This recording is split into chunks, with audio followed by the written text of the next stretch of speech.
We really appreciate everybody joining us to discuss the 10 cardinal parameters of plant health and vitality.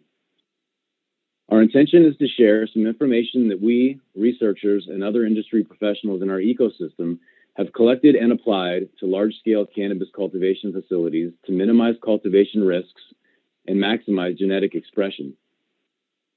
As the title of our webinar suggests, there are 10 parameters that work in symphony to produce an end product that contains and preserves all of the secondary metabolites, which consist of cannabinoids, terpenes, and flavonoids that are of value for recreational and therapeutic cannabis products.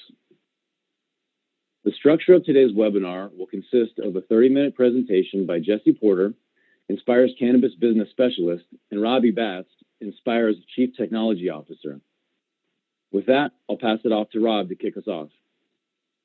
Today's talk is truly inspired by Dr. Bruce Bugby's presentation at the CGC in Niagara Falls in late 2019.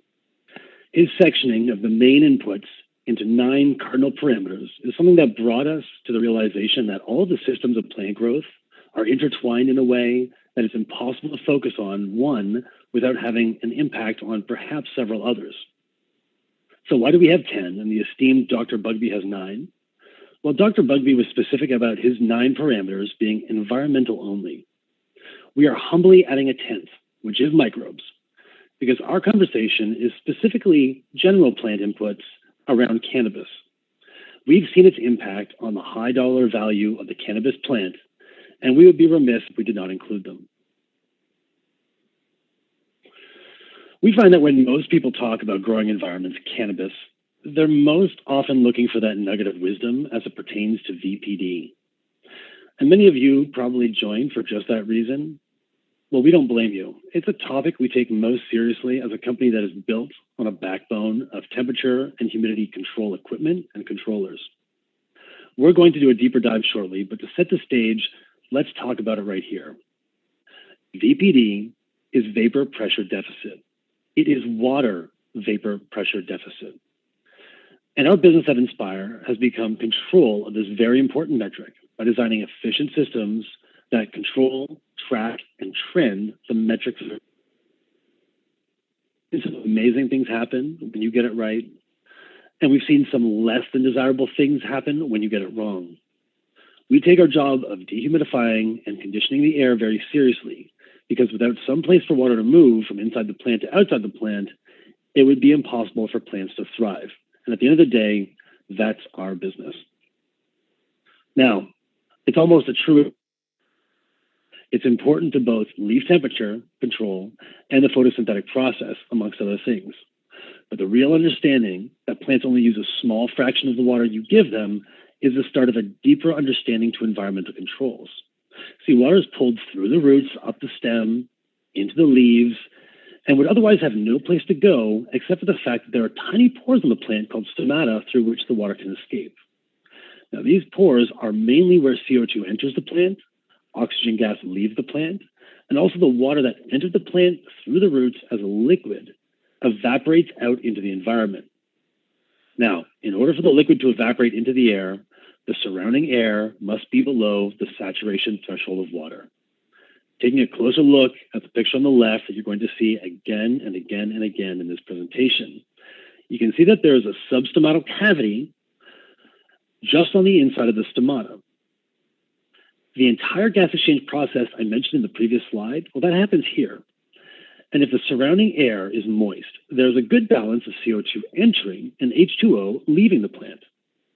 If the surrounding air is too dry relative to inside the plant, the CO2 has a hard time fighting its way upstream from all the water vapor leaving the plant.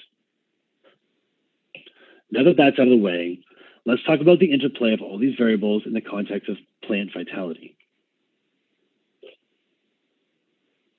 Jesse, take it from here. Hey, thanks, Rob. Great information there. And I think diving into the parameters of plant influence, they're a wonderful reference point for understanding the interactions that maximize the plant's vitality and directly influence PPD. These cardinal parameters work synergistically to create the ideal cultivation environment. And as we collect more data, we might even uncover more parameters of influence. Hormones, maybe? I don't know. But for now, we'll talk about 10, many of which you're probably familiar with. Light, humidity, temperature, CO2, and airflow. And then down in the root zone, we have temperature again, nutrients, microbes, oxygen, and water that are all major influencers in plant health. But what plant, right? Cannabis, sure, but understanding the genetics and breeding history of a cultivar can have significant influence on our environmental set points. When I speak on genetics, it's very easy for me to show you pictures of beautiful strains automizing, expressing unique traits, and oozing their oils. But I think it's even more powerful to share a concept from Robert C. Clark and his book, Marijuana Botany. As you can see in the diagram, phenotypes are the byproduct of genetics mixing with the environment. Makes sense, right? Strains are bred to thrive and are uniquely adapted to the environments in which they're created. So whether you're growing a maple leaf indica from a reputable seed breeder, a landrace Vietnamese black you picked up on vacation, or a handful of beans from a friend, it can be very helpful to understand where they came from and how they were bred in order to let them sing. If you think you're trying to create the perfect conditions for your genetics, you should first consider the habitats associated with the genetic origin, and then follow the environments in which it was developed in order to get the most out of your phenotype. So with genetics considered, let's take a quick look at light and its powerful and dramatic interaction with the other plant parameters. In order to maximize photosynthetic rate and your lighting investment, right, it's important to harmonize temperature, CO2 levels, and PPFD while thinking about your lighting source.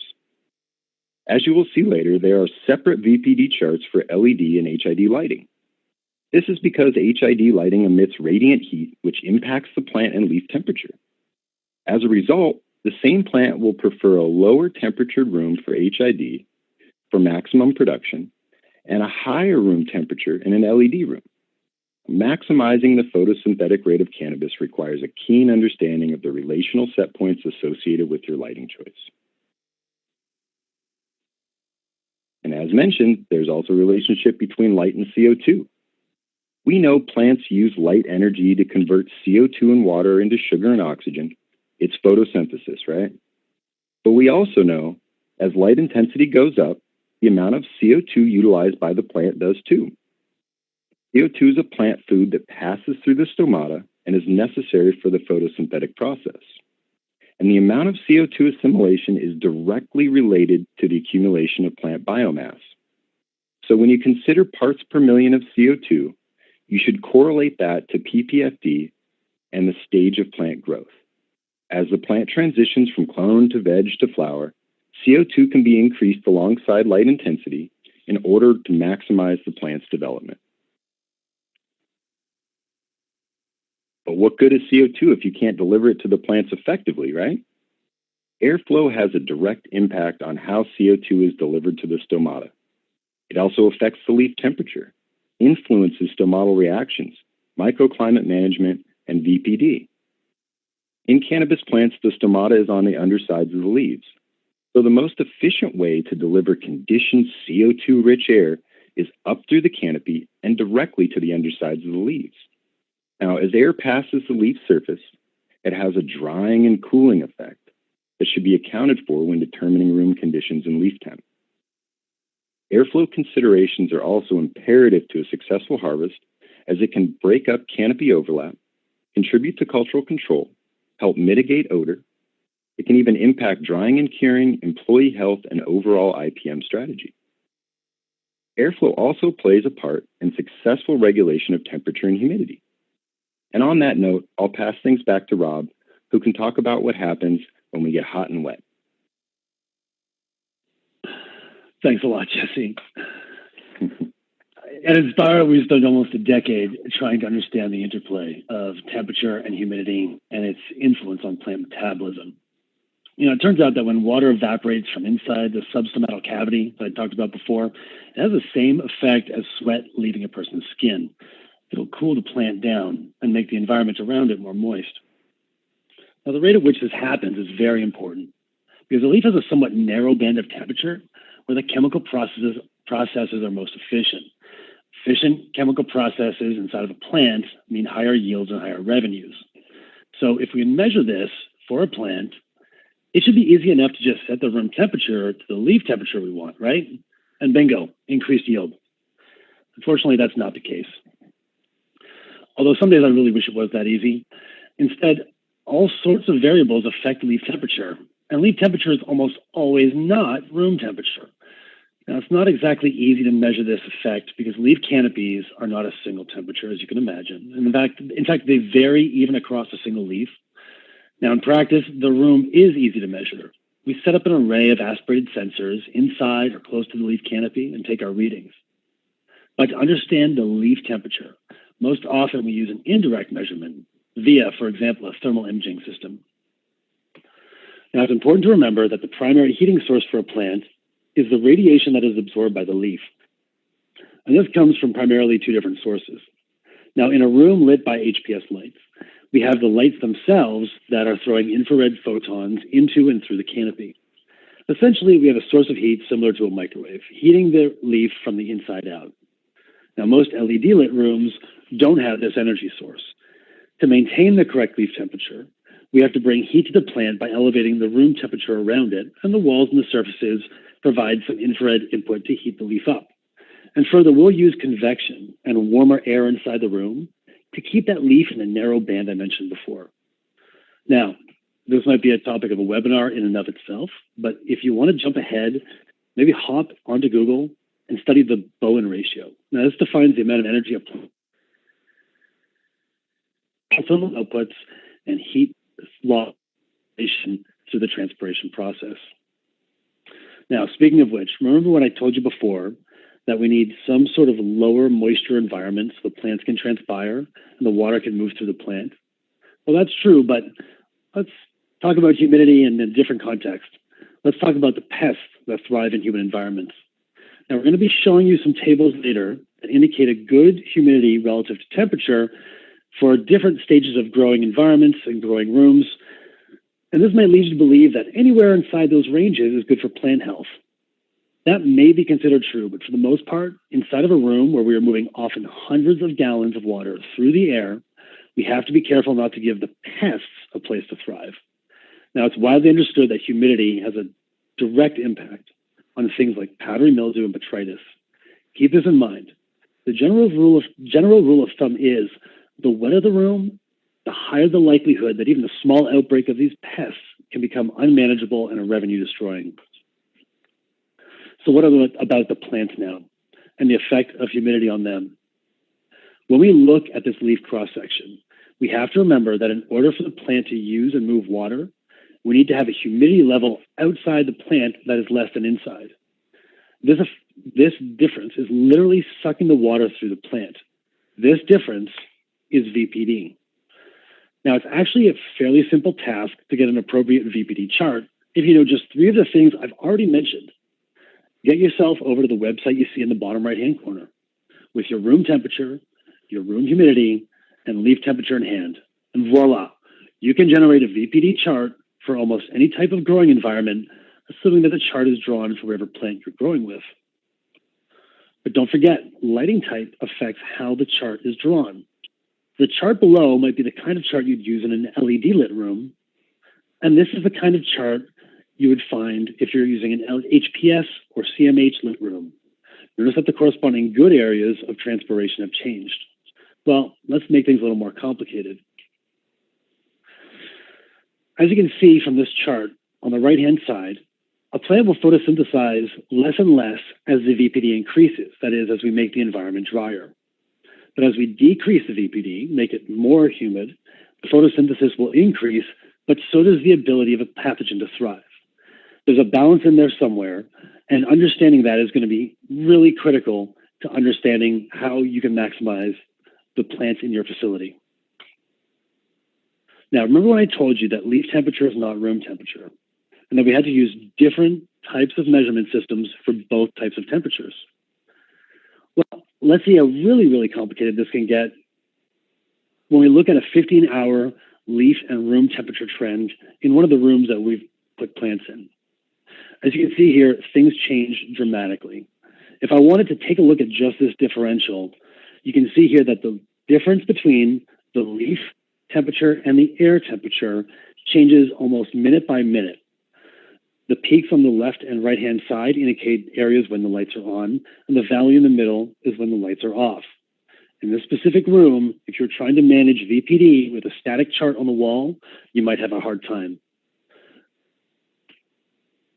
Now, we use control systems and produce control systems that can measure temperature and humidity and plant temperature across an entire range of time, from the beginning of the plants being moved into a room to the time the plants leave. It's with these sensors and controllers that we're able to measure the moisture removal from the room every single day and feed that information back to growers who might find some useful nuggets out of that. What I'd say is we can see that the plants transpire more when the lights are on, and that's the blue bar on the right-hand side. At night, they transpire less, and in fact, most of that moisture is cuticular moisture loss. By adding the blue and the red bar up, we can tell you with pretty good certainty, plus minus 5%, exactly how much transpiration is being sent through the room. Now, if you're going to start off by trying to control room humidity and VPD, you're going to need to size your equipment appropriately. We use the equation on the left-hand side as a starting point based on the data we've taken from rooms, and we suggest you do as well. Well, that's enough about temperature and humidity. Jesse, why don't you take it from here and talk about root zone temperature and the rest of the parameters? You got it. Thanks again, Rob. So temperature is also a major factor in creating a healthy root zone.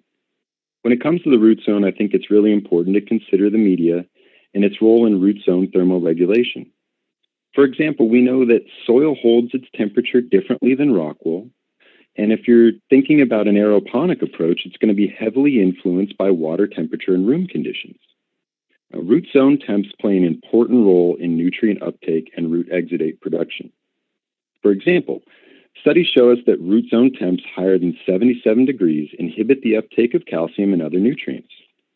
And a root zone that is too cold will slow chemical reactions and lessen the plant's ability to capture nutrients. A highly accomplished colleague of mine would say, finding the sweet spot for your genetics is about determining the temperature that balances enzyme and ion concentration in the root zone for maximum uptake. I like to say it's like Goldilocks. It's all about finding the right porridge.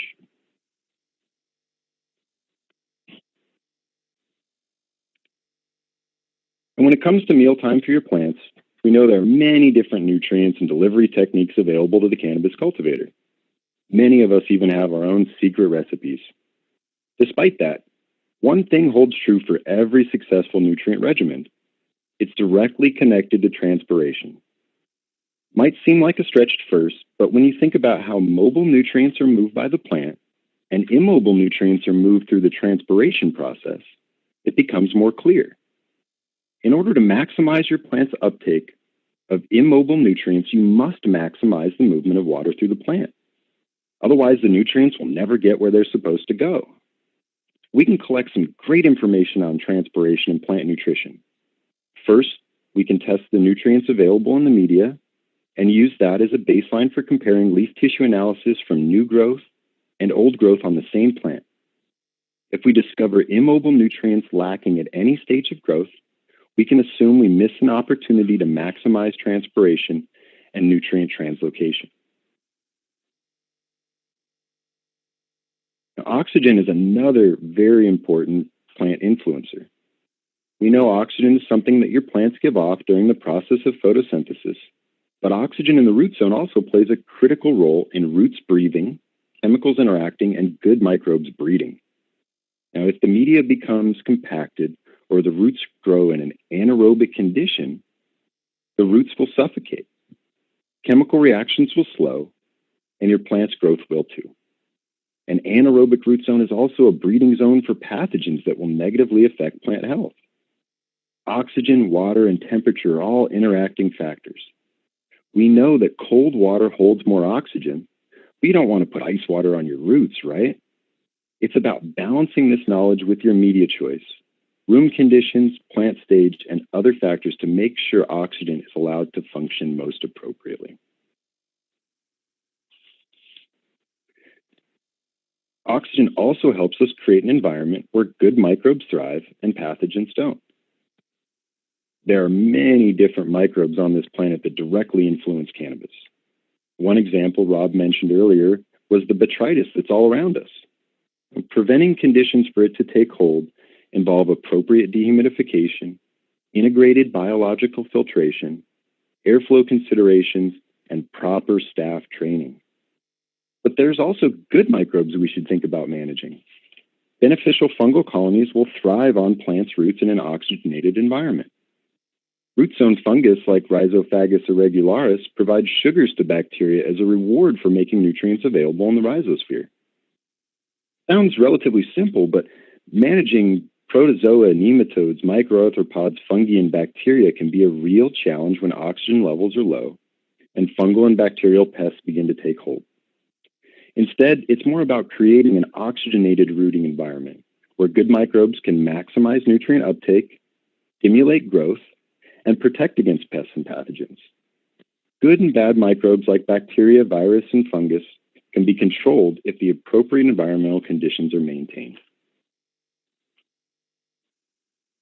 And when it comes to thinking about an IPM strategy, every good IPM plan starts with cultural control, which prizes prevention over attempted eradication. Filtering the air, creating right air pressures, optimizing airflow considerations, appropriately dehumidifying, and maintaining conditions that are unsuitable for pests is cultural control. The ability to precisely control your cultivation environment limits IPM applications, limits labor hours, and it gives you the ability to change conditions for a short period of time in order to increase the efficacy of an IPM application. For example, raising the humidity for a certain IPM application to be more effective, or dropping the humidity to control a fungal spread. Either way, environmental considerations are imperative to the success of any IPM plan and application strategy. And speaking of success, water management is paramount to cannabis cultivation. There is no life without water, right? And Leonardo da Vinci said, "Water is the driving force of all nature." I like this quote because I've heard the taxi cab water analogy before. Water is the vehicle that picks up all the nutrients and moves them around. Water is the driving force for cannabis plants, both internally and externally. Water delivery must be treated to avoid the development of pathogens like Pythium, and temperature of the water must be considered as it will have an impact on root zone temperature and oxygen holding capabilities. Oxygenated water will help the root zone grow and aid in beneficial microbe growth, and appropriate water pressures will maintain and maximize plant growth, nutrient utilization, and phenotype expression. And we all know that water in the room is humidity that needs to be managed appropriately in order to prevent things like powdery mildew from destroying your crop. Instead, we suggest you apply the knowledge that you have about vapor pressure deficit and use water to maximize your plant's expression and biomass. And with that, let me toss it back to Brian. Jesse, Rob, excellent work. Very, very nicely done. At this point, we'd like to answer some of the questions that came in from you all. Here at the top, one of our attendees asked, is airflow different than HVAC?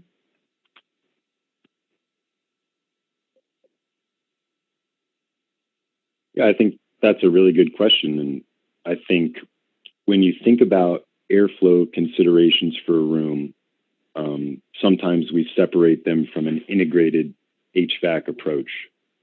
But when it comes to conditioning the air in the room and redelivering it to the plant, they're tied together. Specifically, I like to think about airflow as, breaking the boundary layer and recreating some outdoor environmental conditions that put some, subtle pressures on the plant and remind them that we are Mother Nature.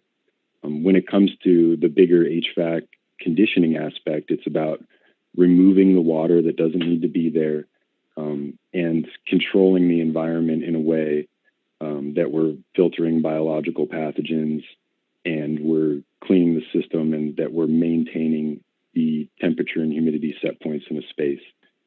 So while I think they're both interconnected, there's definitely a multitude of different approaches we take with each one. I'm sure Rob can add something there too. Yeah, can you hear me, guys? Gotcha. Great. So What I'd like to say to that is, if you're going to be looking at airflow inside of a room, most likely it's going to be two separate systems that handle the conditioning of the air and the dehumidifying of the air. And I wouldn't rely on those systems to get the air just where it needs to be inside a very dense canopy inside the room. If you were trying to do that, you'd have ductwork everywhere. And frankly, these rooms can be quite busy. And you're just going to need some way to get air into the room, and then from the room itself or in a general cavity of the room out into the canopies in a way that's not going to impede the ability of people to get around the room, get in between the rows, et cetera, et cetera. But yeah, Jesse, everything you said was correct. And they're definitely very much intertwined. Excellent. Thank you, guys. One follow-up question related to airflow is, what are some good vertical upward through the canopy airflow options as far as brand and style? Well, shameless plug, oftentimes we don't see anything that's being done inside the rack and the tray to bring airflow through the canopy. And so we're often sourcing these and providing them ourselves. So we supply them. I think the most integrated system out there is probably the vertical air solutions system. And that does a pretty good job. Now, I think the question was from the bottom up. Unfortunately, they only go from the top down at this point. But yeah, I think there are a number of options out on the market. You could reach out to us, and we'd be happy to tell you all about them. And guys, just to piggyback on top of that, I saw a quick question come in about the effect that delivering this air directly to the stomata on the undersides of the plants, is that a potential stressor? And I think this comes back to a couple of things. It comes back to data collection and real world application.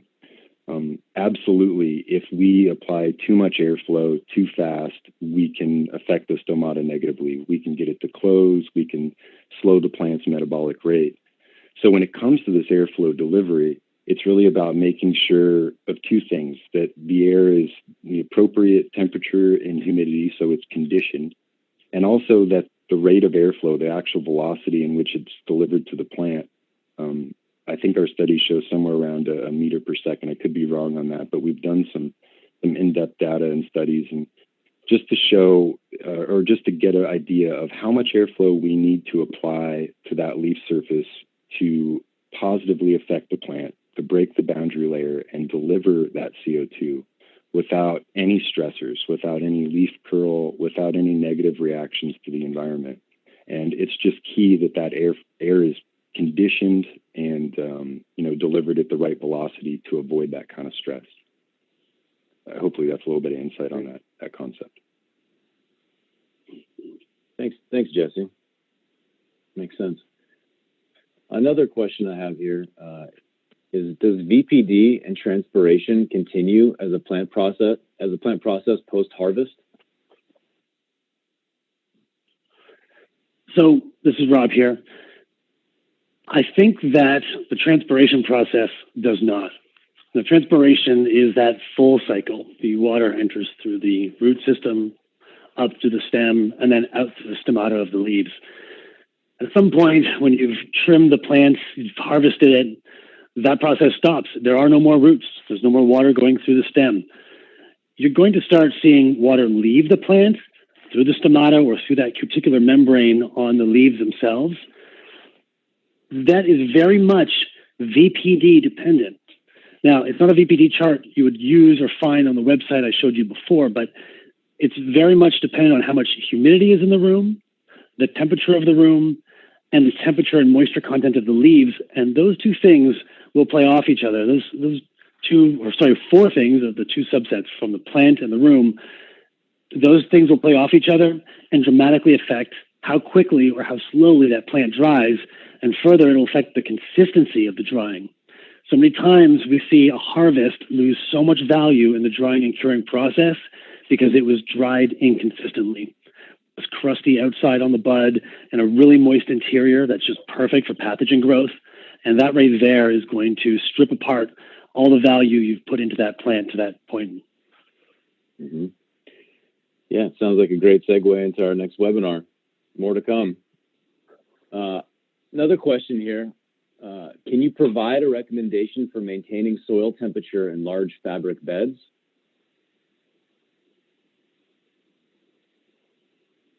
Yeah, I think what we're really talking about here is, understanding the process of breakdown in those beds.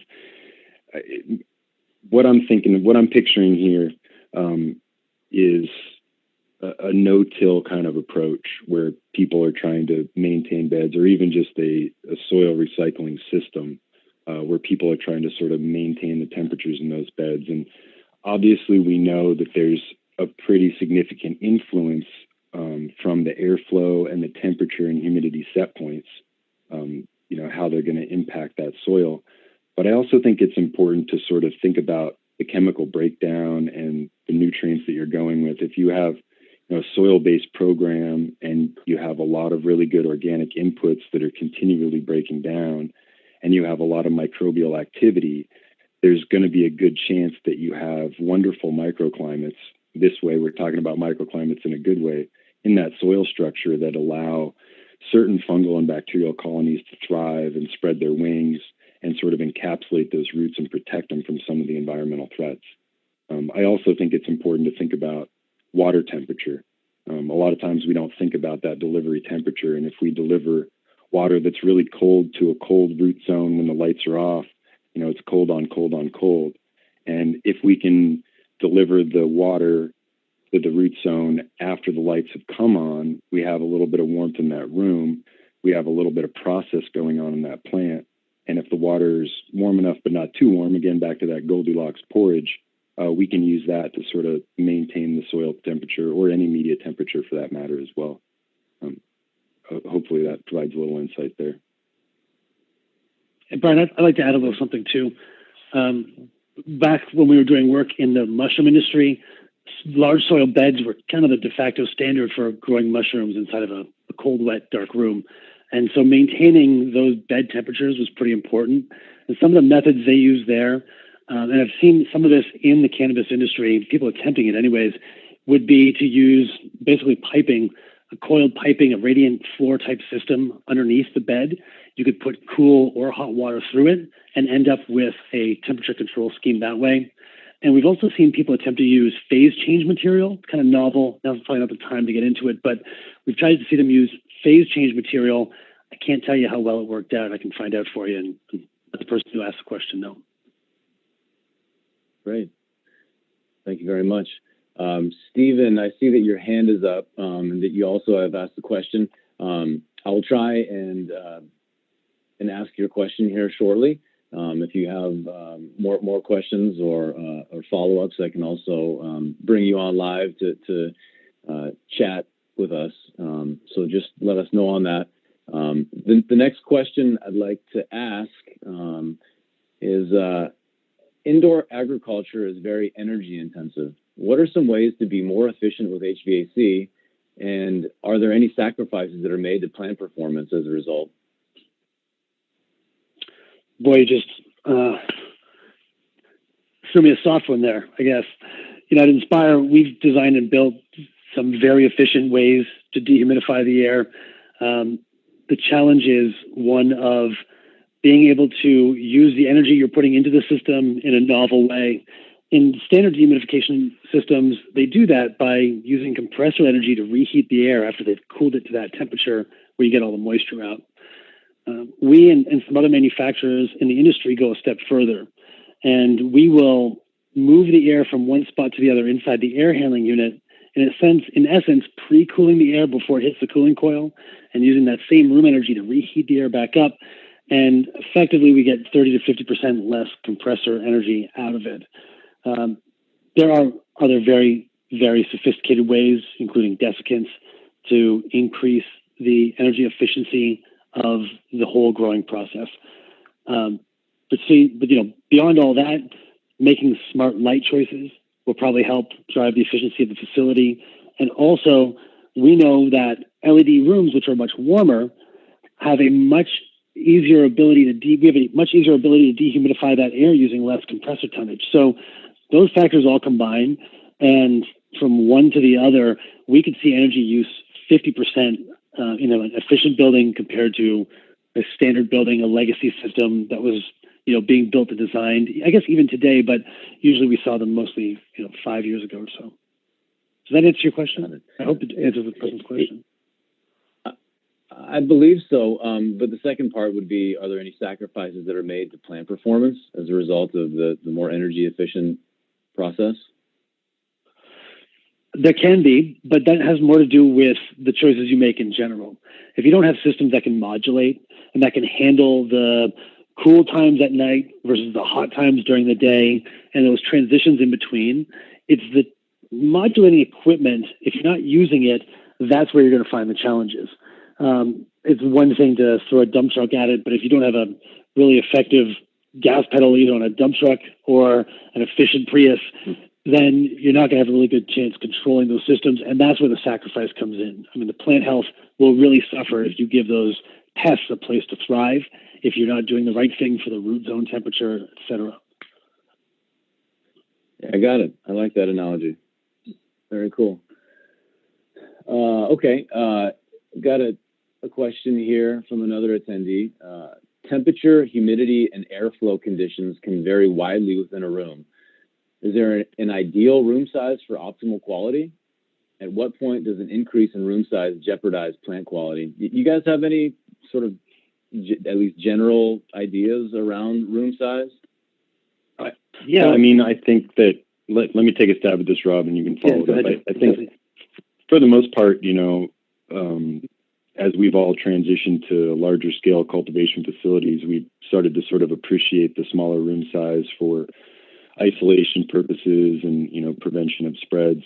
But at the same time, if you accurately and adequately understand your watering rate and you have an appropriate mechanical system, you can have a much larger scale. To me, it really comes down to a couple of things. It comes down to, working with your engineer and really understanding the inputs and thoroughly vetting them and appropriate planning. But it also sort of comes down to CFD modeling, and computational fluid dynamics is something that, I wasn't too familiar with until I really started looking at these larger scale rooms. And it wasn't as simple as, hey, we're going to put a fan every 6 feet.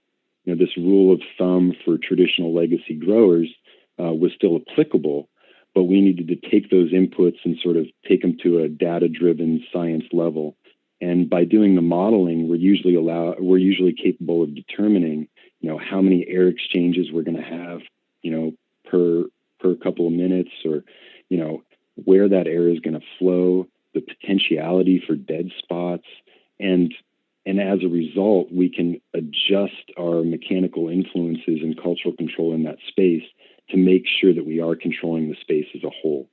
A lot of times, traditional techniques are, let's put up some HVAC, let's put in some pocket dehumidifiers, and let's blow air all around the room. And I think what we're talking about is a recipe for microclimates.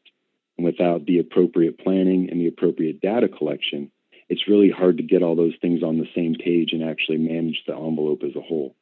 But Rob, you have something you want to add to that? Well, you basically stole my thunder. How dare you? Yeah, I was going to say the exact same thing. Anecdotally, we see rooms 2,000 to 3,000 square foot, and then they might go 1 or 2 tier. We've seen some 4-tier rooms, but like you said, Jesse, without modeling, you can't really know. Modeling gives us a sheet that says what's the average dwell time of air inside of a room. It's one thing to design a room with an HVACD system that's going to do a certain number of air changes per hour, but even then, unless you can prove to me that we've gone in, modeled the canopy like they do in the wind tunnels, use those same formulas and applied them into the rows and the racks of the cannabis themselves through the CFD. I don't believe it. I need to see it to believe it. And modeling has helped us for sure. Mm-hmm. Great. All right. Questions are coming in, guys. Thanks very much for the level of engagement here. Another question here from Eric Stutter, saying, I do energy studies of indoor cannabis facilities, and we have seen a lot of variety in how much dehumidification is required during flower dark periods. Does strain type have the most significant impact on dark period transpiration? Wow, great question. I can tell you that, we catalog every room that we design and go back to verify how much moisture is being taken out of it. Like you saw on that graph during our slide, we can measure the transpiration rate down to the minute, the instantaneous transpiration rate of the room. We have yet to catalog it by strain. So it's probably going to be the next thing we go and look at.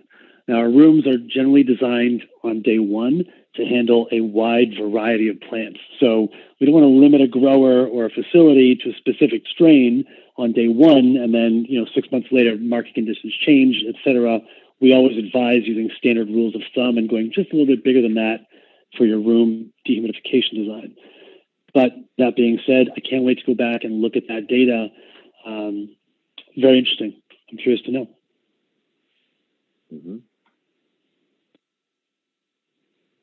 Great. Hopefully that answers your question, Eric. Thank you again. I've got another question here from Jacob Hickey. Are there any fundamental strategies or differences in maintaining the 10 cardinal parameters in rock wool substrate? Well, I think that's a really good question. And obviously, that's an interesting conversation for a parameter. But your media choice is definitely going to have some impact on how you deal with it over the course of time and how your plant grows. So I think when you think about the 10 cardinal parameters, the importance is understanding the synergy and how they all interact and how they work together. And the same thing goes for your media choice. For example, if you're using rock wool media, we know that initially that rock wool media tends to have a very high pH. It could be very high. It could be somewhere around 8. It could be even higher than that. So in understanding that and first appropriately treating the rock wool to get to that right pH is a step that you need to take because of your media choice in order to facilitate all those other parameters interacting. The microbe growth, the appropriate water retention, the right root growth that leads to plant vitality. And the same goes for every media choice that you have. They're all going to have slightly different considerations. Another one might be something like using cocoa, and we know that cocoa has a tendency to bind nitrogen over a long period of time. So if you're recycling your media over years, that's something very important to consider. You might actually have to add more additional nitrogen to that product because you have a cocoa-based media. And then when you start to mix medias and build your own medias and build soil, you have all these other interacting factors as well. Some of them are buffers for success through that mixture, just by creating more inputs and more opportunities in the root zone. But absolutely, there will be an impact because of your media choice. Sort of mentioned temperature as well. So in a cloning environment, you have all these little rock wool cubes sitting around, and if you're blowing too much cold air past the environment, they're going to pick up that cold air. They're going to be sitting there without roots growing, and that's going to dramatically impact your ability to get roots quickly. But if you think about that and you raise the environmental conditions and deliver warmer air to that root zone that's oxygenated, that will have an impact on, initiating root growth faster. I think this is probably a topic for a much deeper dive, but hopefully that's a little bit of insight. And the answer is absolutely yes. Great. Thanks, Jesse. Another one here. I hear a lot about brute force HVAC. Are there any other options to consider? Yeah, absolutely. I'll take this one. I mentioned the technologies before for dehumidification and how to make a less energy intensive growing operation. There's a number of dehumidification technologies. We call them in our products a coil runaround loop. There's an air-to-air heat exchanger around the same cooling coil mechanism that we talked about before. There are liquid and dry desiccant systems that can be used. When we talk about brute force, we're specifically talking about the use of a commercial air conditioner that takes the room temperature and humidity air and brings it all the way down past that dew point that's required to maintain the room condition. And that takes a lot of compressor energy. Compressor energy is 70 to 80% of most air conditioning systems. We try and reduce that using that air-to-air heat exchanger system or a coil runaround loop. And we've also looked at dry and liquid desiccants, and they might do a very good job too. Frankly, we haven't found much luck, but it's all about system design and thoughtful approaches ahead of time. Absolutely. Excellent. Piggybacking on that question, in a region where outdoor temps can get below negative 30 degrees Fahrenheit and humidity in the 20% range, will this affect indoor conditions of an enclosed facility? And would concrete floors affect things as well? Yeah, absolutely. I can tell you for sure that an unsealed, we'll start with the second question first. A concrete floor, we've seen it in rooms contributing humidity into the space, almost 50% of what the plants were doing at different times of the stages of growth. Especially this is a problem in drying rooms. So if you're going to use a concrete floor, your best chance to combat that and not have to over dehumidify moisture inside your space that's not coming from your plant is to seal it off. Use an epoxy seal. If the rest of the room is sealed, going back to the first part of the question, if the rest of the room is sealed and it's sealed very well and the pressure is controlled appropriately, then outside temperatures and humidities don't actually have that much of an influence. That outside air that's being brought in for ventilation purposes, if it's being brought in, and we recommend it should, especially for pressurization and pathogen control and biosecurity, well, that air should be treated. And if it's too dry, it should be moisturized. If it's too hot, it should be cooled down. We don't want to bring in air into a room that's not conditioned in any way, shape, or form. So we have to manage that. It's an engineering equation. And at the end of the day, again, we recommend sealing rooms so that we have the best pressure control possible, if only for biosecurity reasons. That person can feel free to email me afterwards and I'll do a much deeper dive. But sealing a room, we find in most facilities we go into, we just don't have that much influence, even in the hottest desert areas of ambient conditions, considering the rooms themselves are rooms inside of facilities. So they don't have a solar load and there's very little thermal or humidity load inside the facility itself. Mm-hmm. Great. Thanks, Rob. Circling back on the medium, the question of medium, are there any specific issues that Inspire can address if an aeroponic system is being utilized? Yeah, I mean, I think when you think about aeroponics and the way that we're controlling the root zone, we don't have a buffer other than water. Right, we're delivering a fine aerated nutrient mist to the root zone at periodic intervals, and water's being delivered through tubes and bucket systems that run throughout the facility. So when it comes to understanding the importance of that water temperature because it lacks a buffer, we really need to control the oxygen levels in water and dilution of that delivery mechanism. So when the water runs through the systems and the pipes get hot and cold, those are going to have influences on the water delivery in the root zone.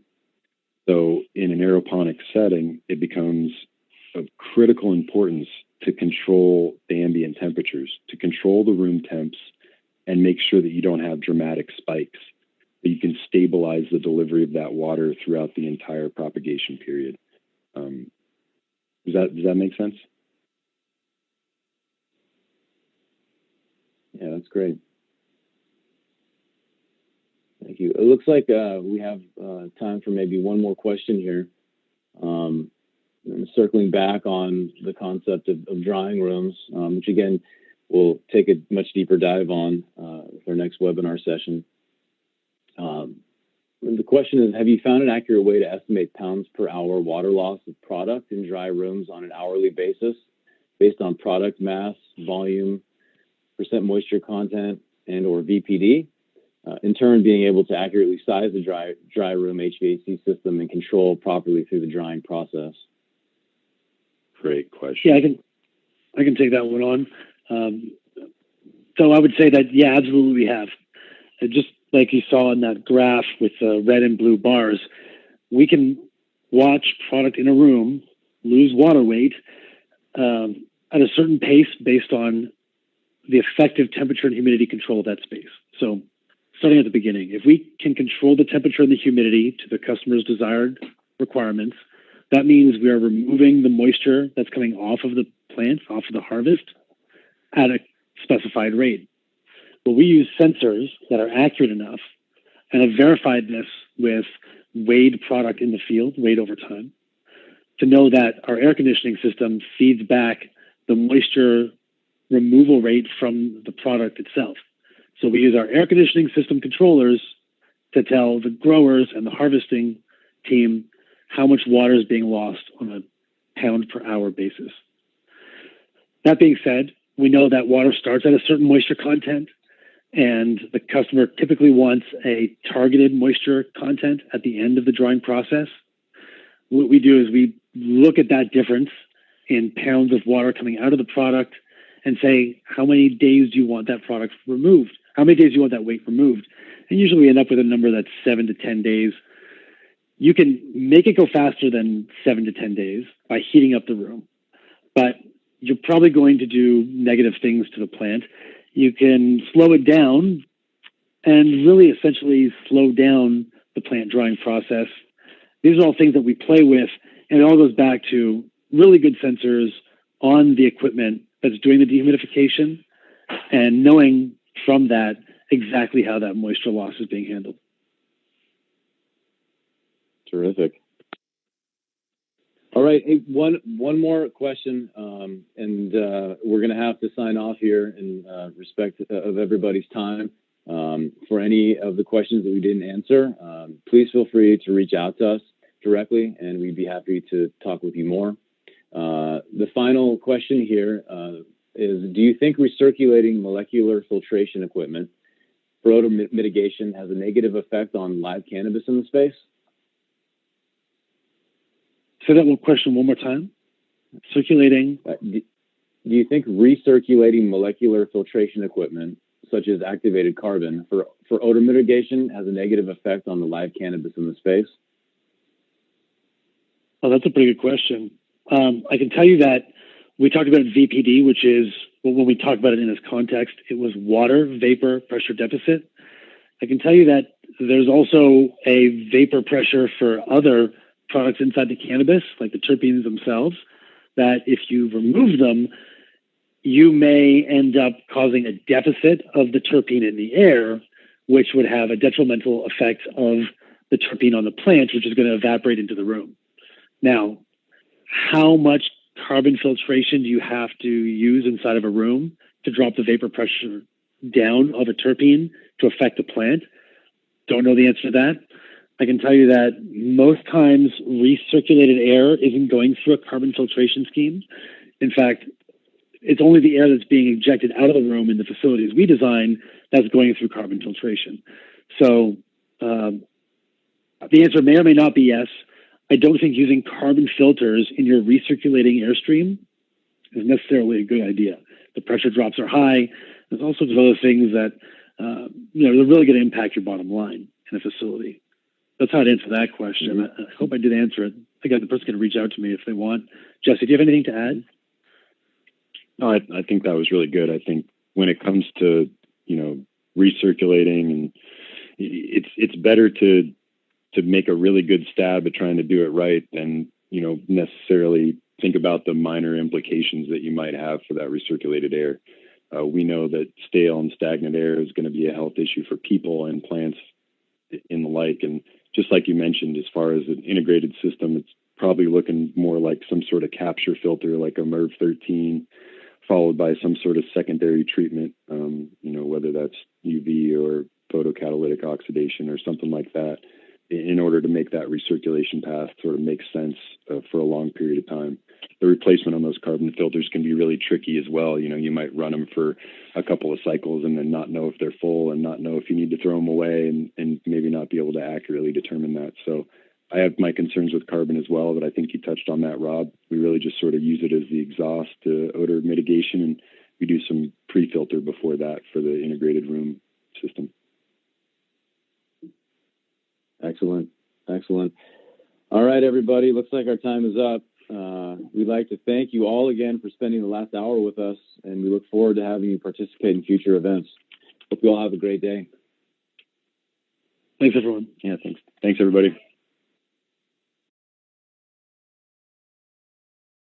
Well, that, I mean, I was like, you know, I create like a bunch of these every week and I have to come up with titles, and that was the best I did. Science versus bro science. It's accurate and easy I'll have to to remember that. Yeah.